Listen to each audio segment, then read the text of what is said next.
morning, fellow humans. It is June 10th, 2022, and I'm preparing to go down to my exhibition, States of Unknown. And I'm really wrestling these days because I know I am so grossly misinterpreted. I'm writing a parody. And if you're familiar with the story of Copacabana, it goes kind of like this. It's, I guess, the late 70s, and this woman who's a dancer in a disco, and her boyfriend is the bartender, and he's very possessive. And there's this customer that comes in who goes a little too far, and there's a fist fight. And then there's a bridge.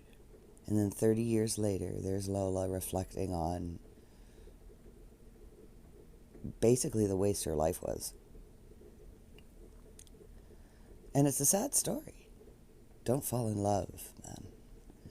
So the tune lent itself very well to my feelings about a lot of what's going on in the world right now in every realm, where we are completely 100% relying on this rational mind we have that is not a good guy. And we've completely vilified our emotional selves and our spiritual selves, okay? Our emotions are tied to our spirituality because our emotions are indicators, okay? When something feels off, it means that something needs to be addressed, not pushed aside. And this was, the argument I had when I was 15 about emotional repression, and it's the argument I have as I push 50 about emotional repression, okay? Emotions are not good or bad, they're powerful. Our problem as human beings is not having too much information. Well, actually it is. It's not about knowledge, it's about judgment. That tree at the beginning of the Bible, which actually is a text that's, although, it was written by human beings, and the human condition is pretty fucking ugly. And we think we can fix it. We can't. We have to accept it. Instead of accepting ourselves, we are completely rejecting ourselves. And this is the issue I have today. As somebody who, by the early 90s, was wondering whether or not somewhere in my gestation period something happened and a leg didn't fall off an X.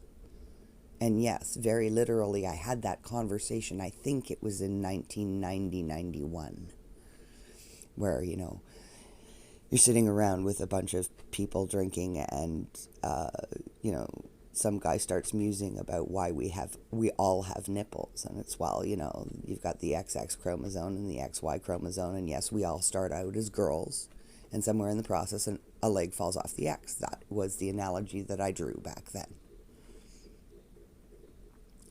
By 1992, I came straight out and said, it was like the beginning of the popularization of the LGBT movement. I was right in the middle of it. I was a quote-unquote token breeder. I used to jokingly, kind of half-jokingly, say that I was a gay man trapped in a woman's body. And we can have that conversation if you want. But by 1992, it was the fall of 1992, I was at York University, a member of Winters College. Most of the people I associated with were gay, lesbian, or bisexual. And I'll tell you, the bisexual woman that I became friends with cautioned me against going in that direction because nobody takes you seriously, was what I was told. All of this was supposed to be about acceptance, and all it has become is about judgment. Mostly of ourselves. We are literally teaching our children before they have any clue what we're talking about to be watching for what's wrong with them, how they're different, and celebrating it rather than saying, hey, this is how you came. This is pretty cool. Let's see what happens. Let's love this. That's the problem. It's not whether or not you got a boy in a girl's body or a girl in a boy's body. We're all human beings. And I'm going to go back to the Bible very first. God created man in his own image.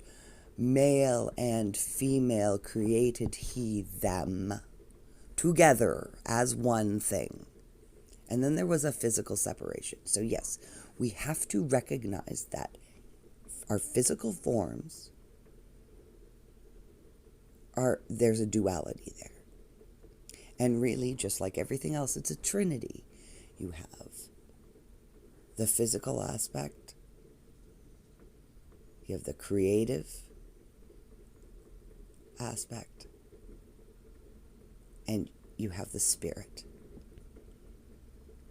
And I think we should all just use they, because quite frankly, in day-to-day life, what happens from your neck down does not matter. We're all human beings. That's my perspective. We're all wonderful manifestations of creation, and we have zero respect for that at all. We have zero respect for ourselves, for what we really are. That's what our culture is teaching us. And we all have to stop accepting it. It's time to puke up that blue pill and take the red one, guys. I love you. Thanks for listening.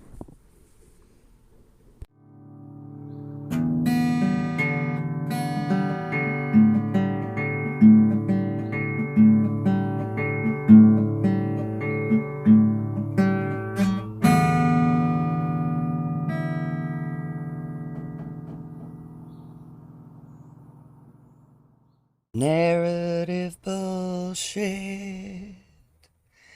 It's propaganda.